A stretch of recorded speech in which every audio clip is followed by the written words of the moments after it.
Word of God Church. Meron po ba dito na first time lang naka-attend sa Rema? Meron po ba?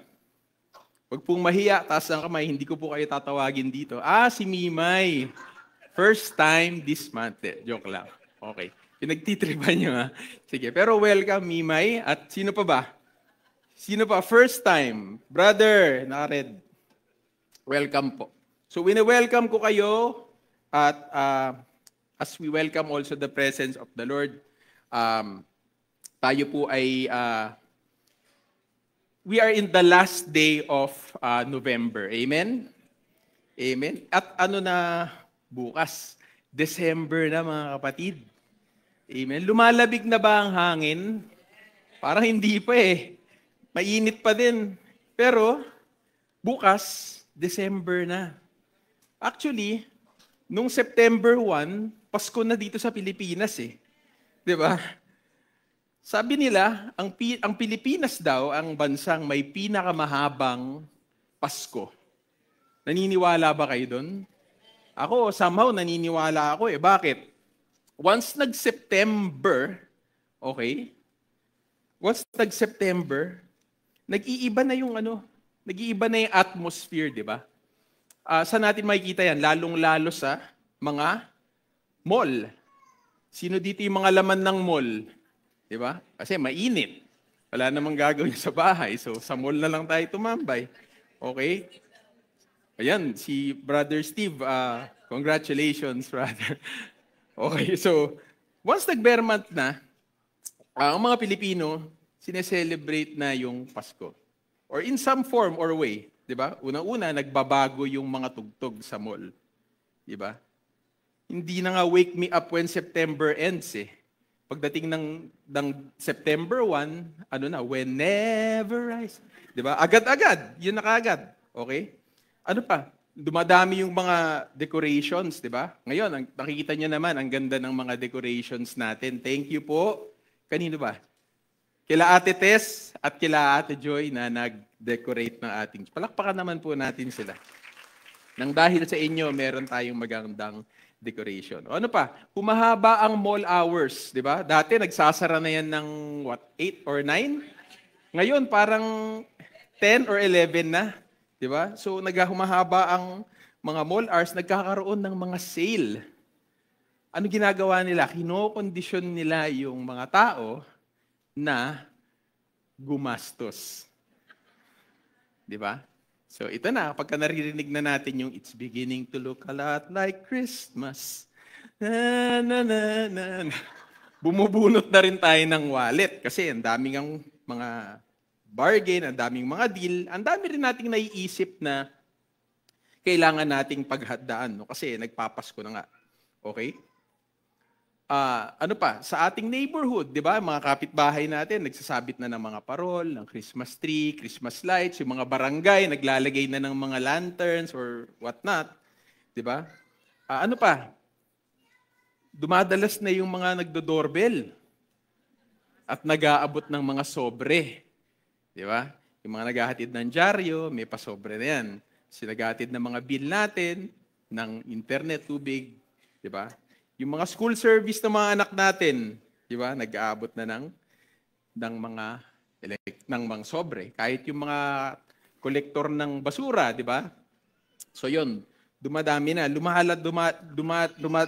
tumataas na ang gastos, dumadalas na ang palitan ng pera. Okay? Ano pa? Ang mga kaibigan natin, nagpaplano na. Di ba? September pa lang, kailan ang Christmas party natin? Di ba? Okay. Siguro, kada bear month may Christmas party. September, October, November, December. Ang saya, 4 na Christmas party. Sa BS namin, nagpaplano na ng Christmas outing. Okay? So, Christmas outing na. Okay? So, yung mga bagay na yon. Okay. Yung bear month natin sa Pilipinas, ngayong 2025, ibang klase. Diba? Napakadami nating mga issue sa gobyerno. Di ba? Diyan lumabas yung mga flood control scandal, yung mga rally, yung mga hearing sa Senado, ano pa? Yung lindol, yung mga kalamidad, sunod... Bakit may iba dyan? Okay, sunod-sunod. Di ba? Mga bagyo, lindol, kung ano-ano man, ang daming nangyayari. And somehow, this has watered down our celebration or anticipation of the Christmas season. Do you agree? Kasi ako ngayon, mamaya may rally, pero wala ako doon. 'Di ba? Ngayon, iniisip natin, it has been 122 days since lumabas yung flood control scandal na yan. Pero bakit parang wala pang nananagot? Wala pang nakukulong. 'Di ba nakakalungkot yung aminin natin sa hindi, nakakalungkot yung sitwasyon ng bansa natin. And minsan, tinatanong natin, nanonood ako ng mga Jessica Soho docus, no? Ang laging tanong niya doon sa huli, may pag-asa pa ba ang Pilipinas? Di ba? Lahat ng interviewin niya, yun ang ending niya. Kasi ang dami, in-expose lahat ng kung ano-anong kalokohan, kung ano-anong korupsyon. Pero bandang huli, ang tanong, may pag-asa pa ba ang Pilipinas? Okay? Nakakaligtaan natin yung mga bagay na dapat totoo nating inaalala at sineselebrate ngayong Pasko. Amen? Pero may good news ang Panginoon. Yung Pasko sineselebrate natin dahil may dumating. Amen? Dumating yung pag-asa ng mundo. Hindi lang siguro ng Pilipinas, pag-asa ng mundo. Amen? At sa panahon na ito, gusto ko sanang i-shift yung attention nyo from the busyness of the season and the sorrow of our present condition in our country to the hope, the joy, the peace, and the love of Jesus this Christmas. Amen? Sa sobrang kaabalahan nga natin, hindi na natin alam, meron palang tinatawag na Advent. Amen? We are in the Advent season, 4 Sundays before the celebration of Christmas Day. Do we even know that this still exists? But I tell you, brothers and sisters, yes, Advent is still here. Okay, what is Advent? Ang ibig sabihin, ang literal translation ng Advent is arrival. Sabihin mo, arrival. Okay, pagdating, di ba? Pagka may sinasabi tayo, merong tayo naririnig na term, the advent of a new era. O pagdating ng isang era o parang panahon. Di ba? Naalala ko, nung bata ako, matagal na yun, di ba? Wala pang internet. Pero nagkaroon ng internet, ang daming nabago sa paligid. Amen? Di ba? The advent of the internet or the World Wide Web. Simula nang dumating yung internet, yung World Wide Web, ang daming nagbago sa mundo. Agree ba kayo doon? It changed how the way we do things. It changed how the way we work, we studied, we related to each other, our friends, our family. Di ba? Tapos nagkaroon pa, after the internet, the advent of social media. Di ba? Dati, yung mga mahal natin na sa buhay na nasa abroad or somewhere else na malayo, the only way that we can communicate with them is, unang-una, yung mga medyo antique na dito, ano ba yung mga letter, di ba? Sinusulat tayo ng letter, na kunwari, ang birthday niya is August 1, dapat March pa lang, sinusulat mo na. Kasi dadating sa kanya yung letter na yun, baka nga late pa, baka August 2 pa. So, ganun. Pero ngayon, napakabilis na po, di ba? Dati, kasulatan mo lang, ngayon, ka-video call mo na. Real time, on time, di ba? Kahit nasa dagat pa yun. And even sometimes, kahit sa eroplano, kausap mo. Di ba? Ano pa? The advent of AI. Diba? Napakadami ng mga bagay ngayon na nakaasa sa AI, di ba? Kahit siguro, sino dito yung gumagamit ng AI? Di ba? Kunwari, magpapasa kayo ng resignation letter. Napakagaling naman nito magsulat. Hindi naman to ganito makipag-usap pagka nasa opisina. Di ba? Kasi ayun pala, ChatGPT yung kanyang letter. Ano pa? Pagka gumagawa, nahihirapan ng mga guro ngayon, ng mga teacher. Bakit? Kasi yung mga sinasubmit na report ng mga estudyante, puro AI generated na. Diba? So ang hirap po i-check nun. Ang hirap po i-check nun kasi hindi mo alam kung talaga. So may mga ginagamit na ngayon na online na pang-check din ng originality ng isang gawa. Diba? Okay? So, sabi dito, Advent o ang pagdating, actually, we are talking about the advent of the coming of Jesus Christ. Amen? Okay. So sabi dito, ang Advent daw is a period of preparation and reflection. Amen? Nagiging busy tayo ngayong season na to. Lalo na ngayon kasi bukas bear na. Pupusta ako, mga 80% sa atin mamaya nasa mall. Nagsisimula ng maghanda. Okay? So, nagiging busy ang bawat isa. Sa mga party, sa handa, sa gift, at kung ano pa. But this season calls us to prepare for something else. It asks us to prepare our hearts so that we will not miss the true meaning of Christmas. Amen? Okay? So, Advent is there to anticipate Jesus' historical birth and His promised return. Ano po sinasabi dito? Yung pagdating ng Panginoon ng Pasko. Amen? Dumating siya bilang baby. Pero sinasabi dito, bilang believers, as Christians, we should also anticipate and prepare for the second advent of Christ, which is His second coming. Nangako ang Panginoon na babalik siya ulit. Amen ba? Naniniwala kayo doon? And as Christians, we should also prepare for that. Amen? Okay, one more. Advent is a time to contemplate on the themes that resonate Jesus' teachings. Ano-ano ito? So in the next 4 Sundays, including this one, we will talk about the themes of Advent. Okay? So we have hope, peace, joy, and love.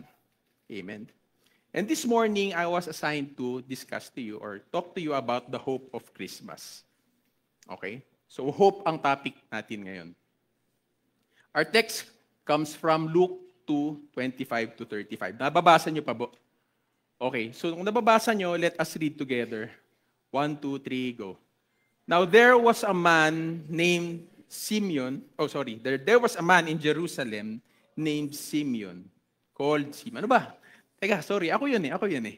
Now there was a man in Jerusalem called Simeon, who was righteous and devout. He was waiting for the consolation of Israel, and the Holy Spirit was on him. It had been revealed to him by the Holy Spirit that he would not die before he had seen the Lord's Messiah. Moved by the Spirit, he went into the temple courts. When the parents brought in the child Jesus to do for him what the custom of the law required, Simeon took him in his arms and praised God, saying, Sovereign Lord, as you have promised, you may now dismiss your servant in peace, for my eyes have seen your salvation, which you have prepared in the sight of all nations, a light for revelation to the Gentiles and the glory of your people, Israel. The child's father and mother marveled at what was said about him. Then Simeon blessed them and said to Mary, his mother, This child is destined to cause the falling and rising of many in Israel, and to be a sign that will be spoken against, so that the thoughts of many hearts will be revealed, and a sword will pierce your own soul too. Let us pray. Panginoon, maraming salamat, O God, sa pagkakabasa ng iyong salita sa umagang ito, Panginoon. Dalangin namin na sa aming pag-aaral, buksan mo ang aming spiritual eyes, Lord, even our spiritual understanding, Panginoon, to understand, Lord, the meaning of hope in this Christmas season and how we will apply it to our lives, Lord. Panginoon, samahan mo po ang iyong lingkod, Panginoon. May your words fill my mouth, Lord, And may your words be only spoken in this pulpit, O God. Samahan mo rin kami, Panginoon, na mag-aaral ng iyong mga salitang to, Panginoon. At dalangin namin ito ay maitanim, Panginoon, sa aming mga puso at magbunga ito, Panginoon, Lord. We thank you, Lord, in Jesus' name. Amen. Okay. So, balik tayo dun sa Itong topic natin na to is about a person named Simeon. Okay? So nakita natin dito kung paano siya kinausap at ginamit ng Panginoon para salubungin ang pagdating niya. Okay? Merong tatlong, there are three important truths na sinabi dito sa storya na to. Why we have hope. Or why we remain to have hope. Amen? Number one, we have hope because God keeps His promises. Pag-aaralan natin to, makikita natin kung paano ito tinupad ng Panginoon sa storya ni Simeon. Number two, we have hope because God saves sinners. And number three, we have hope because Jesus will come again. Amen. Okay. Punta tayo doon sa una. God keeps His promises. We go back to the text in Luke 2:25. Okay? So dito, pinakilala po sa atin kung sino si Simeon. Siya ay nasa Jerusalem. Okay? And to give context, ano bang nangyayari dito sa storyang to bago itong text na to? Okay. So pinanganak na ang Panginoong Jesus. Alam naman po natin yung storya. Okay? So pinanganak siya sa isang manger sa sabsaban. At nag-announce ang Panginoon sa mga shepherd na dumating na ang Savior ng mundo. So, pinanganak si Jesus and all, yung nativity scene, so yun ang nangyari. Okay? There is a custom in Israel or in the Jewish culture na kapag ka isang batang lalaki ay naipanganak, dapat siyang i-dedicate siya. So, dadalihin siya sa templo, at mag-o-offer ang kanyang magulang magbibigay ng offering. Okay? Sa time na to, mag-o-offer sila ng kalapate. Okay? Para sa templo. Okay? So pumunta sila sa Jerusalem at pumunta sila sa templo. Ngayon, nung pumunta sila sa templo, sinalubong sila ng taong ito. Okay. Sabi dito, Simeon who was righteous and devout. Okay? He was waiting for the consolation of Israel, and the Holy Spirit was on him. It had been revealed to him by the Holy Spirit that he would not die before he had seen the Lord's Messiah. Okay? So what do we know about Simeon in this passage? Okay? Number one, he is, sabi, righteous and devout. Sa Tagalog, siya ay matuwid. Siya ay righteous. Okay? Siya ay hindi makasalanan, I guess, kasi matuwid nga siya. At tapat na tagasunod ng Diyos. Diba? Yun yung ibig sabihin ng devout. He is committed. Diba? He is devoted to the Lord. Ano pang sinabi dito? The Holy Spirit was on him. Sinasamahan siya ng banal na Espiritu. Ibig sabihin, it is implied that he has a close relationship with the Holy Spirit. And further, in verse 27, sinasabi doon na he was moved by the Spirit to go inside the temple. Okay? He is so close to the Holy Spirit that the Holy Spirit revealed to him that he will not die before he had seen the Lord's Messiah. Okay? I would imagine si Simeon may katandaan na. Diba? Pero may pangako ang Panginoon sa kanya na hindi ka mamamatay kung hanggat hindi mo pa nakikita ang tagapagligtas. Amen? Dito kasi sa storya, hindi sinabi kung gaano siya katanda. Okay? Pero may pangako sa kanyang Panginoon na diyan ka lang. You will not taste death until you see the Lord's Messiah. Okay? Ano pa? Ano pang masasabi natin dito tungkol kay Simeon? Pero dito sinasabi, he was waiting for the consolation of Israel. Ano po ba yung consolation ng Israel? Sa madaling sabi, si Jesus yan. Amen? Pero bakit naghahanap ng consolation ang Israel? Okay, background lang. Ang Israel ay sino? Si Jacob, na anak ni Isaac, na anak ni Abraham. Okay? Mabilis na kwento. Pinangakuan ng Diyos si Abraham na he will be the father of many nations. Okay? So nagkaroon ng Isaac, nagkaroon ng Jacob. Si Jacob nagkaroon ng 12 anak.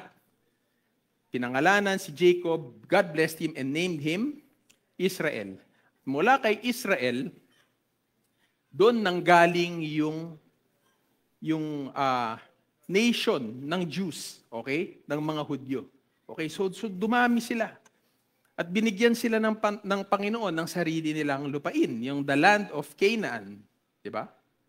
But when they grew, anong nangyari sa Israel? Sabi ng Panginoon sa kanila, if you remain faithful to me, di ba? I will bless you. Ganoon. Pero anong nangyari? Sa Canaan, marami silang na-meet na ibang mga nations and they started to compromise. Amen? Yung mga Diyos-Diyosan ng mga kapaligid nilang mga bansa, lahat yon inadapt nila. And many times, the Lord warned them through His prophets to repent. Diba? Turn away from their gods and to turn back to Yahweh, the God. Pero hindi nila pinakinggan ang mensahe ng Panginoon. And later on, dahil doon, ginamit ng Panginoon ang mga ibang bansa, ang Babylon, ang Assyria, ang Rome, at kung ano-ano pa, para sakupin at lipulin yung bayan ng Israel. Amen? So itong time na to, they have been already captive by so many other nations. And during Jesus' time, yung bansa, yung Rome, ang nagro-rule sa kanila. Amen? And 700 years before Jesus' time, nangako ang Panginoon kay Isaiah that I will send a rescuer, I will send a redeemer, I will send a savior to you. At yun ang hinihintay ng Israel. Okay?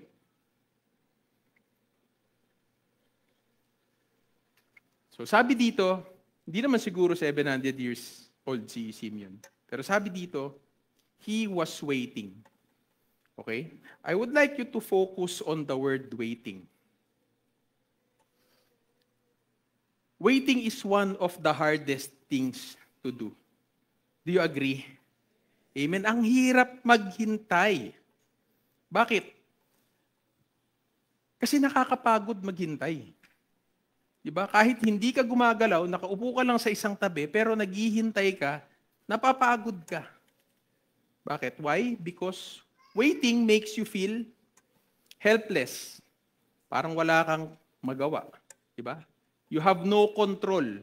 Wala kang control. Hindi mo alam kung kailan dadating o mangyayari yung bagay na hinihintay mo.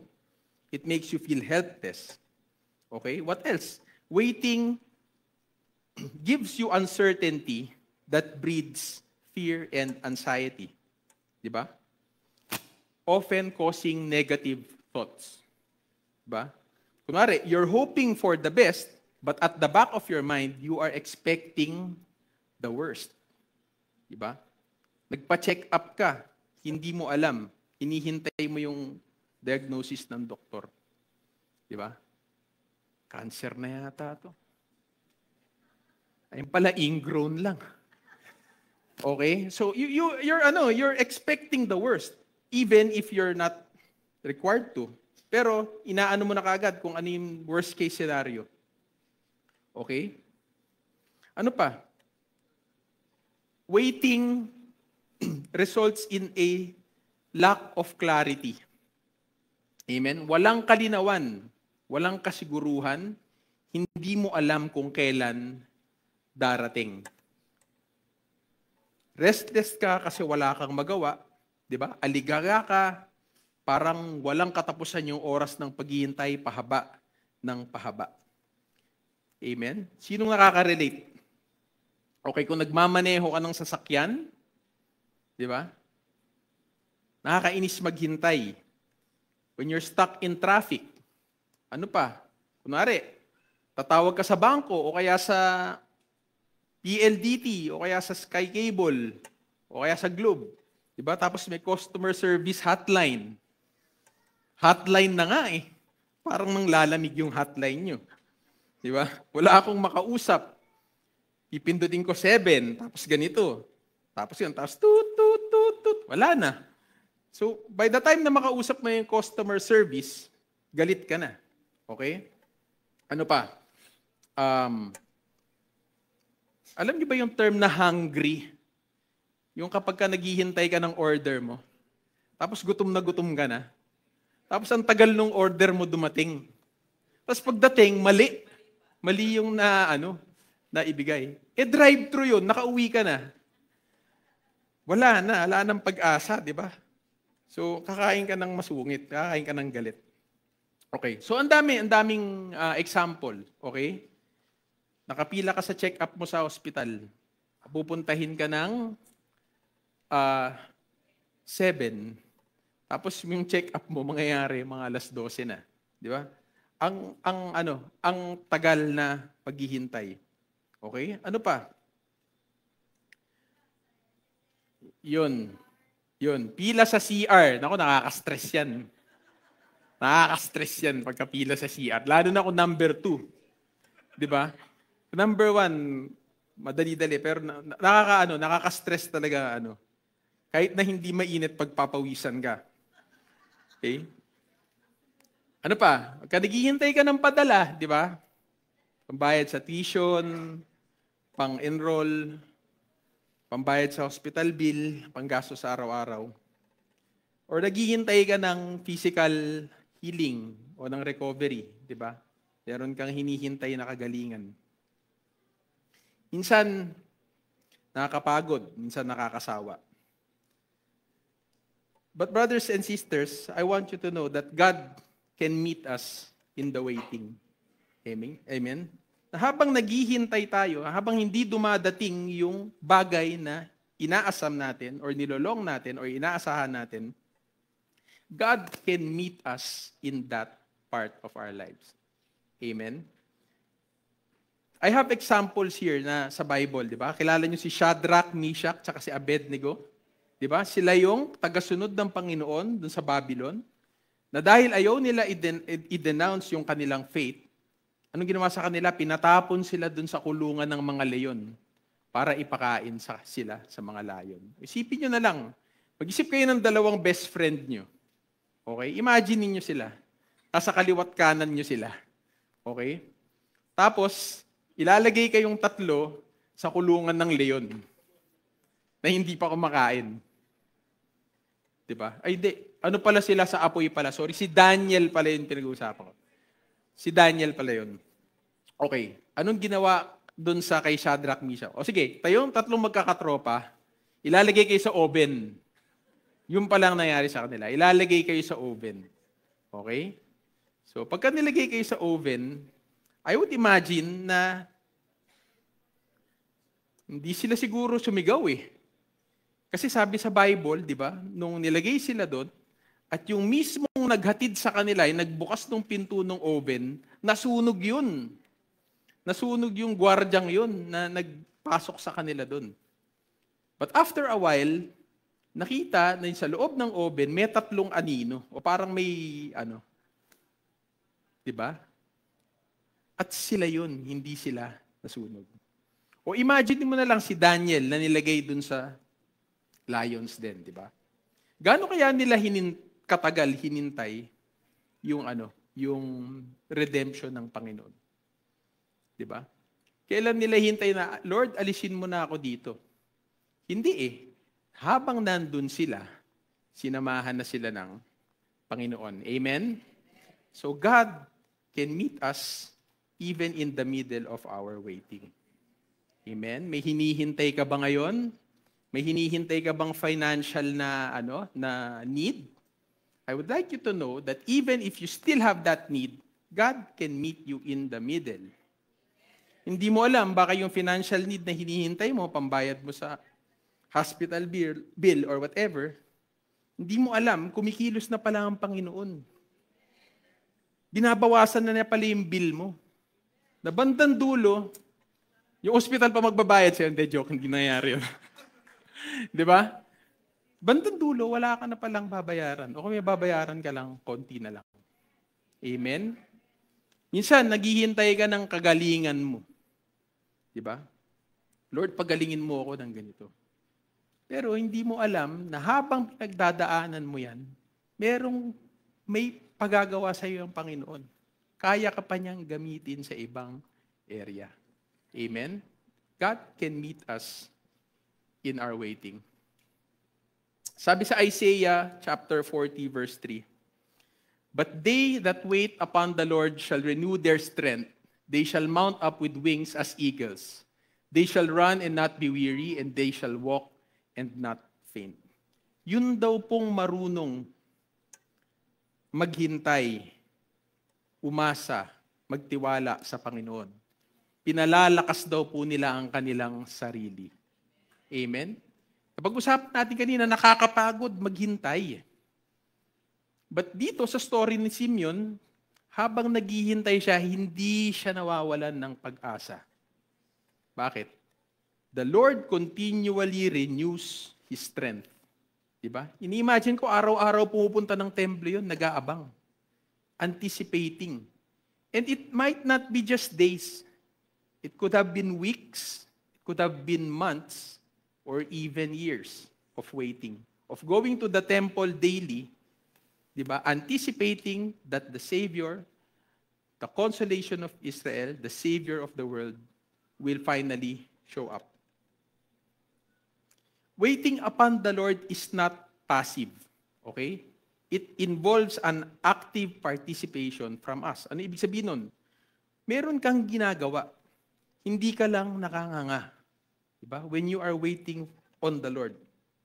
You trust His timing and not your own timeline. Lord, bigyan mo po ako ng ganito. Kailangan ko na po ito next week, Tuesday, 2 p.m. Diba? Meron kang timeline. May condition ka eh. Ikaw yung nagdidikta eh. Diba? When you wait on Lord, you trust His timing. Amen.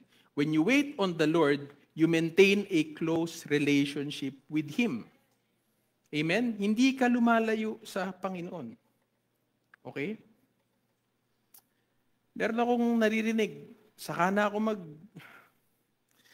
ako mag-church pag okay na. Pag okay na ako. Pagka wala na akong struggle. O kaya saka na ako magsaserve kapag okay na yung heart ko. Okay? The thing is, hindi magiging okay yan if you distance yourself from God. Amen? Do you agree? Marami nang tumatakbo sa isip mo, marami nang tumatakbo sa puso mo. Hindi ka pa mag-church. Saan ka kukuha ng wisdom? Saan ka kukuha ng word ng Lord? Saan ka kukuha ng input ng galing sa Panginoon? Di ba? Simeon was faithful in his waiting. He was living in a way that is aligned to the Word. So much so that the Holy Spirit directly talks to him. Amen? Ganun siya kalapit sa Panginoon. Okay?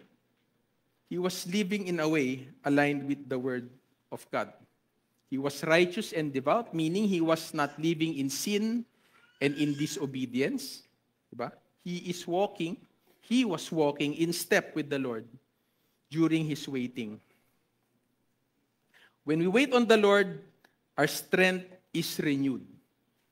We will not get tired of waiting, serving, doing what is good and righteous in God's sight, living a holy life, and serving the Lord best as we can. God did not require us to be perfect prior to serving Him, but He desires our willingness and our obedience, our trust and our faith in Him. So yun. Okay. Ito na pala yung sinabi ko. He was not waiting idly. He was actively living a life of righteousness and devotion. He had an intimate relationship with God. He had faith in divine timing. He was not hopeless. Biblical hope is not passive. It involves trust, patience, and a deep connection with the Holy Spirit. Amen. Notice that the Holy Spirit played a crucial role in Simeon's journey. Amen. Na-imagine mo yung meron kang bagay na hinihintay. Okay, one of two scenarios. Yung number one, meron kang bagay na hinihintay na wala ka talagang ka-idea sa outcome ng bagay na yun. Scenario number two, meron kang hinihintay o may inaabangan ka, pero meron kang goal, meron kang pangako, may nakapagsabi sa'yo na ito ang outcome nung hinihintay mo. Waiting with no outcome, waiting without knowing the outcome, waiting with knowing the outcome. Example, kunwari nagmamaneho kayo, tapos nag-Waze ka, tapos lahat ng Waze mo kulay red. Ano ibig sabihin nun? Ma-traffic. Biglang magpa-prompt, estimated time in traffic, 7 minutes. Di ba bigla kang, 7 minutes na lang pala. Sige. As opposed to, wala kang idea kung ano ba to, 2 hours ba to, 3 hours ba to. Di ba? Imagine the comfort and the relief that it brings you when you know the outcome of the thing you are waiting. Di ba? Nare-relieve tayo, nagiginhawaan tayo, nalilift yung burden of waiting. There is a glimpse of hope. Di ba? Nangyayari.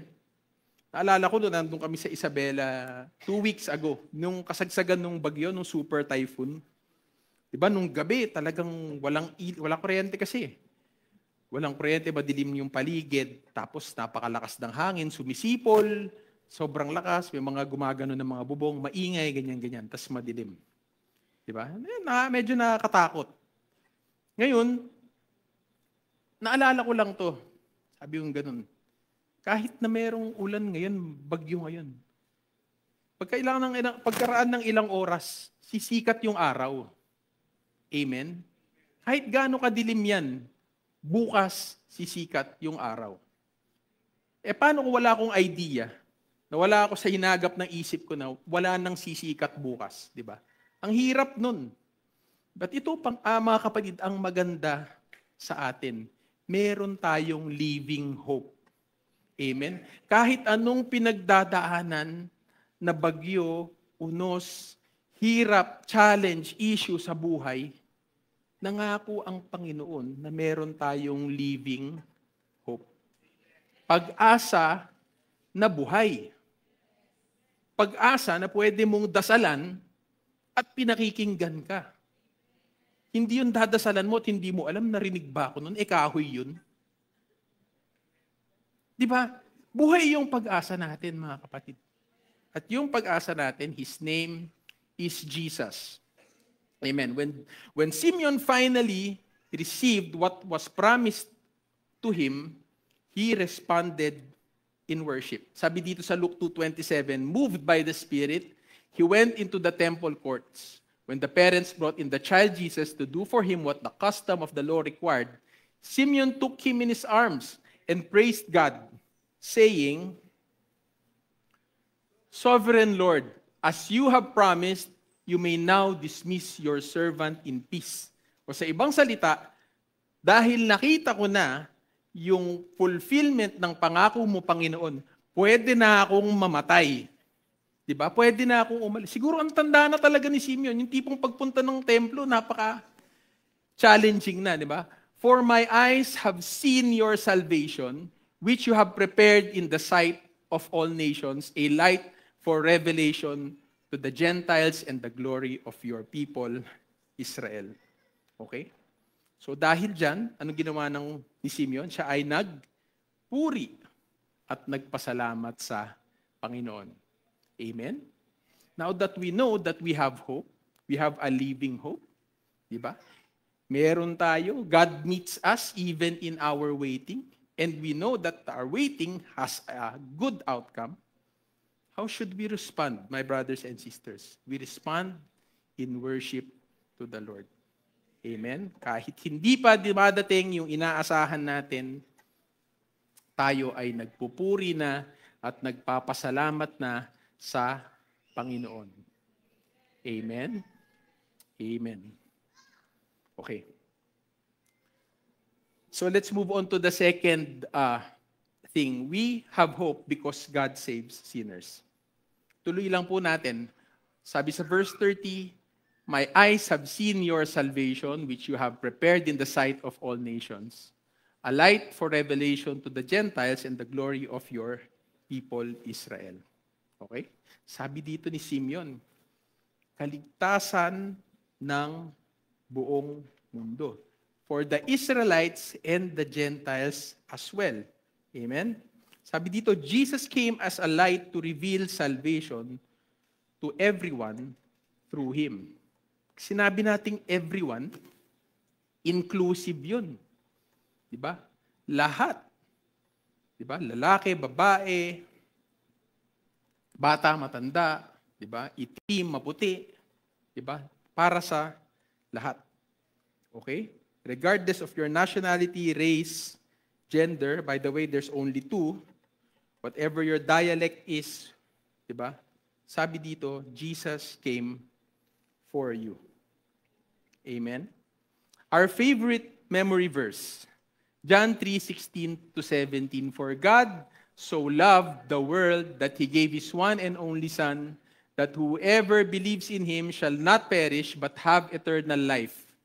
For God did not send His Son into the world to condemn the world, but to save the world through Him." Amen? Dahil sa sobrang pag-ibig ng Panginoon, ng Diyos sa atin, sa buong kasangkatauhan, binigay niya yung kanyang anak. Diba? That through Him, we have eternal life. And God did not come here to condemn us, but to save us through Jesus. Amen. Jesus is the only way. Okay? John 14:6. Jesus answered, "I am the way, the truth, and the life. No one comes to the Father except through me." Amen? Walang co-mediatrix. Siya lang, sabi, no one comes to the Father except through me. Si Jesus lang ang daan.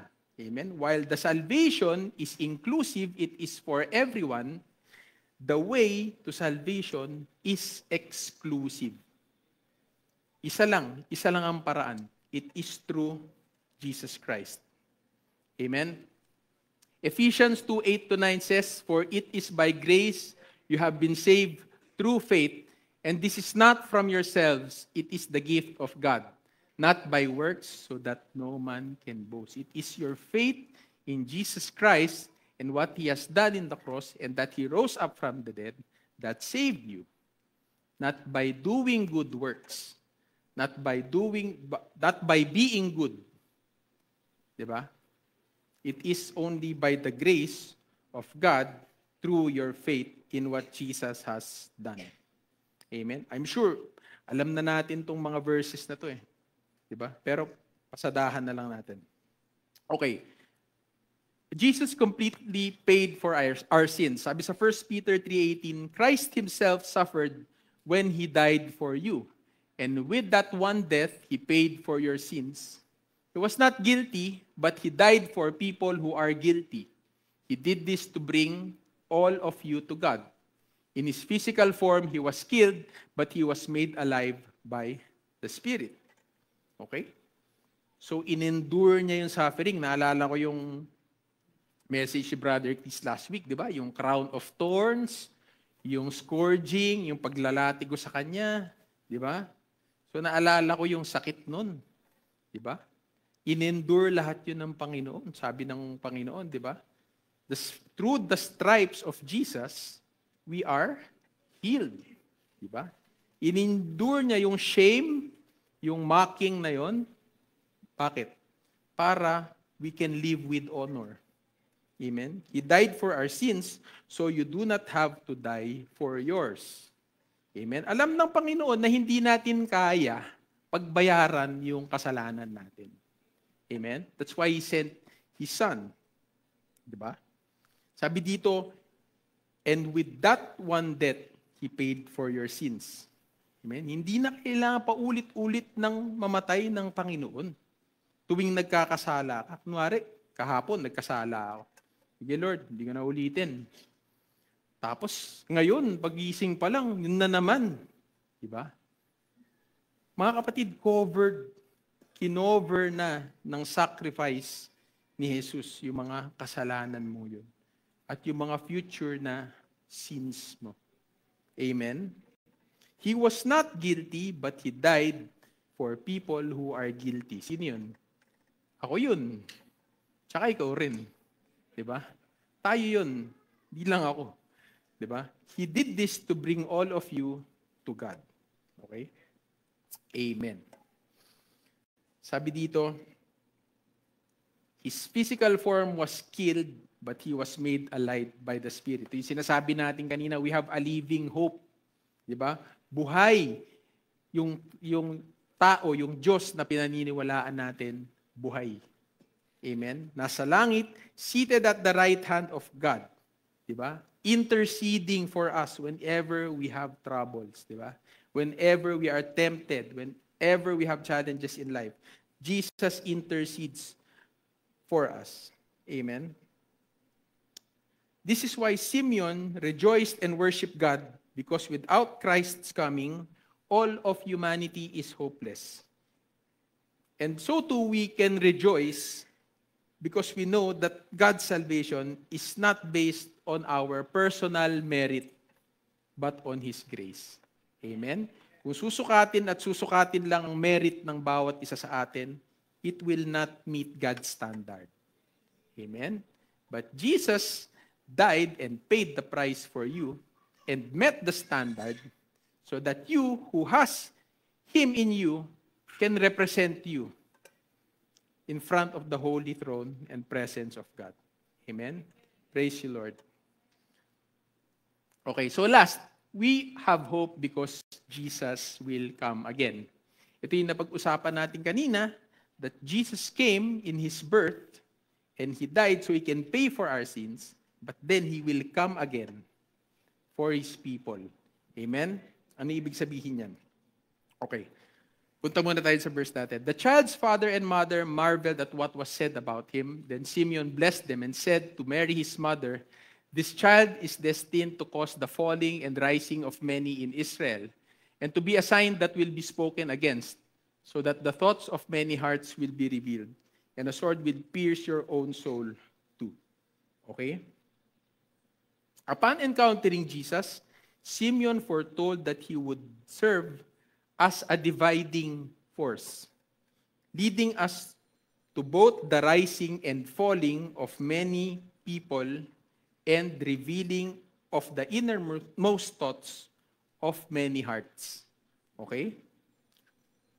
Sabi ni Peter sa letter niya, kung binabasa natin yung Bible natin, Christ can be a precious cornerstone or a stumbling block. To those who believe, He is a cornerstone, but to those who do not believe, He is a stumbling block. Makikita po natin ngayon yan sa paligid natin, di ba? Yung mga nagsastumble kay Christ, ano ibig sabihin nun? They get offended when Christ is being preached to them. Okay?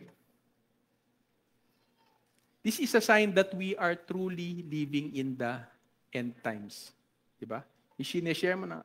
Meron ako nabalitaan nun I think sa Australia ngayon, kapag ka nag-evangelize ka o pagka nag-share ka ng faith mo sa isang tao, without that person's consent, pwede kang makasuhan. Diba? Kwinentuhan mo lang siya about Christ. Say, ganyan. Pwede ka na niyang kasuhan. Diba? Ganun nila, diba? Pinagbawal yung ganung gawain. Okay? So, this is a sign that we are truly in the end times. Sabi sa Matthew 24:10-13, "And then many will be offended, will betray one another, and will hate one another. Then many false prophets will rise up and deceive many, and because lawlessness will abound, the love of many will grow cold. But he who endures to the end shall be saved." Amen. The scripture warns us and reminds us of the things that will happen during the end times. And we know that we truly are in the end times because we see these actual things unfolding around us. Okay? Number 1, we see that many will face offense and betrayal. This reflects a time of great challenge when relationships are tested and proven. Okay? So matetest. Matetest daw yung relationship natin sa isa't isa. Okay? Number 2, there will be a rise and fall, the rise of false prophets, and deception will be prevalent. Amen? This serves as a reminder to stay vigilant and discerning in our faith. Actually, nakikita natin to sa paligid natin, di ba? Ang daming lumalabas ng mga katuruan ngayon that maybe it sounds good, pero hindi pala based sa word ni Lord. Hindi pala siya galing sa Bible. Amen? Example, sad to say, meron ako nakikita nga sa there are churches who claim to be Christian but allow same-sex marriage. Meron na pong mga ganun, mga kapatid. So, ang daming mga katuruan na lumalabas na hindi biblical. Sabi sa 2 Timothy 4:3-4, "For the time will come when they will not endure sound doctrine, but after their own lust, that they heap to themselves teachers having itching ears. And they shall turn away with their ears from the truth, and they shall be turned unto fables." So sila yung mga tao na ang sinusunod nila kung ano yung masarap lang pakinggan, o kung ano yung pasok sa kanilang sariling belief system. Amen? Pagka sinabihan mo na yan ng truth of the word, mau-offend na yan sa'yo. Amen? Sabi sa Matthew 7:6, "These people honor me with their lips, but their hearts are far from me. They worship me in vain. Their teachings are merely human rules." Diba? Mga inisip lang ng tao. Yun ang kanilang pinaniniwalaang katuruan. Amen? Kaya nga sa amin, dito sa mga tumatayo dito sa pulpit, we always pray that, Lord, only your word will be preached in this pulpit. Amen? And if you hear something from me, from us, na sa tingin nyo wala sa Bible, gawin natin, magsaliksik tayo on our own. Diba? Magbasa tayo ng Bible natin. Tayo mismo merong Holy Spirit sa atin at kayang mangusap ng Panginoon sa bawat isa sa atin. Do not just take everything you hear from this pulpit as an absolute truth. Amen? Diba? Sabi ng Panginoon, the word is near you. Diba? Hindi malayo sa inyo. Kayo mismo magsaliksik, mga kapatid. Amen? Kasi ang nagtuturo naman talaga sa atin ay hindi kami. Diba? Ang banal na Espiritu sa pamamagitan ng salita ng Diyos. Amen? Okay ba yon? Okay. Third, the love of many will grow cold because of lawlessness. Okay, ano ba yung lawlessness? Sa madaling sabi, ito yung ang authority na, ang final authority sa buhay mo ay ikaw na. Yung hindi ka na nagsasubmit sa authority ni God, ibig sabihin, yung word niya, hindi na yan absolute truth for you. Diba? Mas lamang o mas matimbang yung mga nararamdaman ko kaysa sinasabi ng Diyos sa kanyang salita. And you take at that as your truth and you apply that in your life, that is called lawlessness. Amen? And because of this lawlessness, sabi niya ganun, the love of many will grow cold. Okay? Unang-una, dahil nawawala na ang pag-ibig sa Panginoon at nawawala na rin ang pag-ibig sa kapatiran. Okay? Bakit? Kasi sinusunod na yung sarili niyang pakiramdam. Okay? The devil can work in this area kahit sa atin. Di ba? Minsan may mga unresolved issues tayo, may mga tampo tayo. Yung sinabi ng Panginoon, reconcile, di ba? Pero instead na gawin natin yun, anong ginagawa natin? Hinaharbor natin yung feelings na yun. Hindi natin sinusunod yung Panginoon. Di ba? Let us watch, mga kapatid. Di ba? Nangyayari yan. It happens to us, to all of us, even to the best of us. Di ba? So we should always seek what's in our heart so that our love will not grow cold. And then finally, he says here, but he who endures to the end shall be saved. Okay. Hebrews 9:28. So Christ was offered as a sacrifice one time to take away the sins of many people. And he will come a second time, but not to offer himself for sin. Kasi ginawa na niya yan noon. He will come the second time to bring salvation to those who are waiting for him.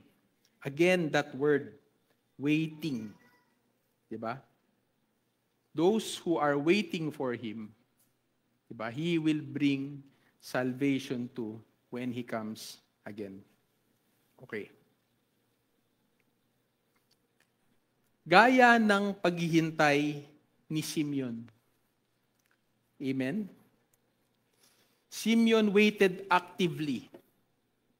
Patuloy siyang naghihintay. He trusted God's timing. Diba? Hindi niya alam kung kailan, pero nagtitiwala siya na darating yon. Why? Because na-receive niya yung pangako galing sa Panginoon. He was faithful, he was devout, he was righteous, even in the process of waiting, and he was living according to God's word, abiding in God. Amen? And like Simeon, we have a promise from God. The promise of God, who is Jesus. We're prompted by the same Holy Spirit. Amen? Do we have the Holy Spirit in us? Yes, we do. Okay? The same Holy Spirit na na kay Simeon, yun din ang Holy Spirit na nag-ooperate sa atin, sa panahon natin ngayon. Okay? We are longing to see the same face. Are you longing to see the same face? O the thought of the second coming brings fear and anxiety to you? Natatakot ka. Kung natatakot ka sa pagdating ng Panginoon, baka may mali sa'yo. Di ba? May kinakatakutan kang mangyari. Di ba? Parang sa magulang mo, pagka may ginawa kang bagay, tas hindi alam na magulang mo. Pag dumadating, galing opisina, tatago ka. Wala namang idea yung parents mo kung anong nangyari, di ba? Pero dahil alam mo, may tinatago ka. So are we longing to see the same face? If not, check your heart. Baka merong something wrong dyan. Okay? Number 4, we will worship Jesus when we see him face to face. And even now, that he is still not here, we will still choose to worship the Lord. Amen? Okay. This is a challenge for every one of us. How is your waiting? Your response to Jesus' return depends on your relationship with him. Okay? Kung ano yung expectation mo pag dumating ang Panginoon, kung ano yung feeling mo, natatakot ka o na-excite ka, it is a sole indicator of your relationship to the Lord. Diba? Ngayon, kung hindi ka excited sa pagdating ng Panginoon, tanong mo yung sarili mo, bakit pa ako hindi excited? Ano ba yung mga bagay na pinangahawakan ko pa na hindi ko na dapat hawakan? Amen? Sabi sa Luke 18:8, but when the Son of Man returns, how many will he find on earth who will have faith? Amen. Okay. So this concludes our teaching this morning. Amen. Brothers and sisters, may this Advent season remind us that hope is not just something we wait for, but something we carry and share, and that is our living hope, Jesus. As we look toward celebrating the coming of Christ this Christmas and His coming again in the future, may hope rise in our hearts, shine through our lives, and illuminate the world around us. God bless us all, mga kapatid.